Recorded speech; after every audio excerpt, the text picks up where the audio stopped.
اعتراض یہ ہوتا ہے کہ اہل مغرب اور انہی کی صداؤں میں صدا لگانے والے بہت سے لوگ یہ اعتراض کرتے ہیں کہ اسلام نے عورتوں کو صرف نقاب میں، حجاب میں، برقعے میں قید کر دیا ہے۔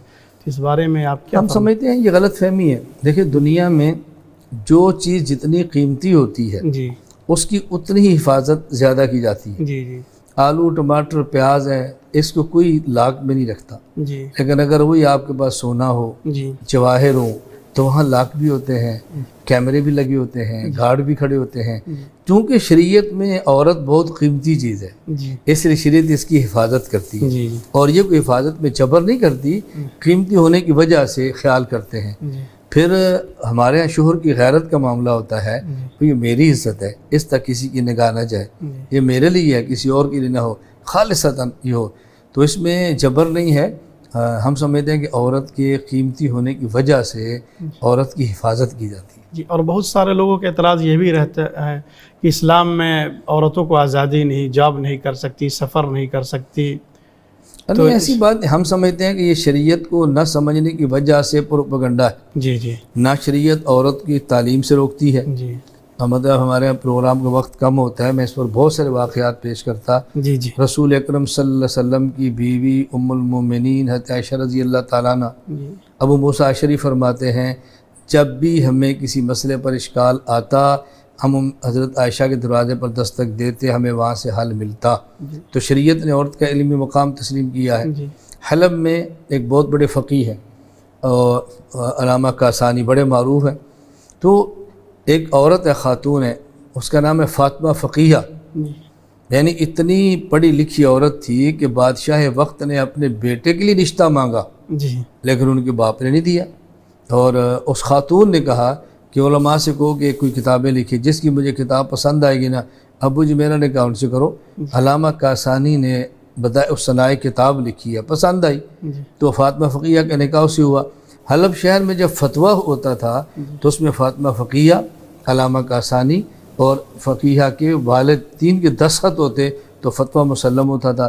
عورت کا علم بھی تسلیم کیا ہے، ہنر بھی تسلیم کیا ہے، طب بھی تسلیم کی ہے۔ شریعت صرف اتنا کہتی ہے کہ حدود کا خیال رکھیں، جی اور حدود کا خیال صرف عورتوں کے لیے نہیں ہے، حدود کا خیال تو مردوں کے لیے بھی ہے۔ جی بھائی ٹکٹ کے بغیر سفر نہ کریں، تو کوئی بندہ کہ جی یہ تو بہت بڑی زیادتی ہے تو کیا مفت کرنے دیں گے؟ بھائی اگر آپ نے مکان لینا تو کرایہ دیں، یہ تو حدود ہوتی ہے۔ جی اسی طرح خاتون کے لیے شریعت نے اس کی رعایت کی ہے، حفاظت کی ہے، جی اکیلی نہ جائے، محرم ساتھ ہو جی تاکہ اس کی حفاظت کی جائے۔ جی نہ پڑھنے پر پابندی ہے، نہ سیکھنے پر پابندی ہے، نہ عورت کے کمانے پر پابندی ہے۔ ہاں شریعت نے کوشش کی ہے کہ عورت نہ کمائے شوہر کمائے، جی ماں نہ کمائے بیٹا کمائے، جی بہن نہ کمائے بھائی کمائے، اور ترتیب ہی ایسی بنائی جب یہ چھوٹی ہوتی ہے کفالت باپ کرتا ہے، جب یہ بڑی ہوتی ہے کفالت شوہر کرتا ہے، جب یہ اور بڑی ہوتی ہے کفالت اس کا بیٹا کر لیتا ہے۔ تو اس کو کمانے کی ضرورت نہیں ہے۔ ہاں اگر کسی کے گھر کے حالات ایسے ہوں کہ اس کو کمانا پڑے تو حدود شریعت میں رہ کے محنت مزدوری اپنی کر سکتی ہے۔ جی اچھا، مساوات کے باب میں یہ کہا جاتا ہے کہ اسلام میں عورتوں کے ساتھ جو مساوات کا معاملہ ہے وہ اس طرح نہیں ہے۔ ہم سمجھتے ہیں کہ جس قدر مساوات کا خیال اسلام نے کیا ہے کسی اور نے اتنا خیال کیا نہیں۔ جی عورت جتنا بوجھ اٹھا سکتی ہے اسلام اتنا بوجھ اس پہ اٹھاتا ہے۔